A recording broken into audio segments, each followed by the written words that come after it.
Fitoren e Edi Ramës e kanë uruar edhe liderët evropian që do të vinë në samitin e tyre politik në Tiranë. Në trenin që vinte pas takimit në Kiev ndërmjet polakut, anglezit, gjermanit e francezit, çuditërisht në tavolinën e tyre u gjetën ca gjëra që u shehen dhe kamerat xhiruan gjithçka.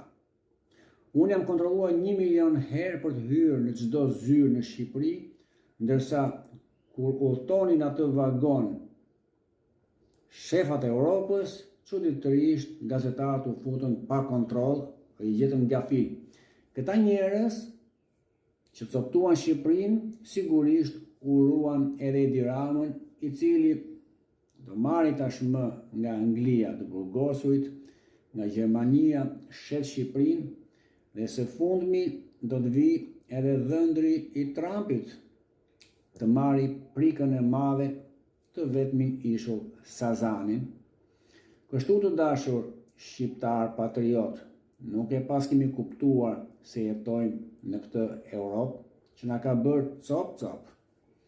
Ta gëzosh fitoren e të vinë, faji im që desha të bëhesha me ty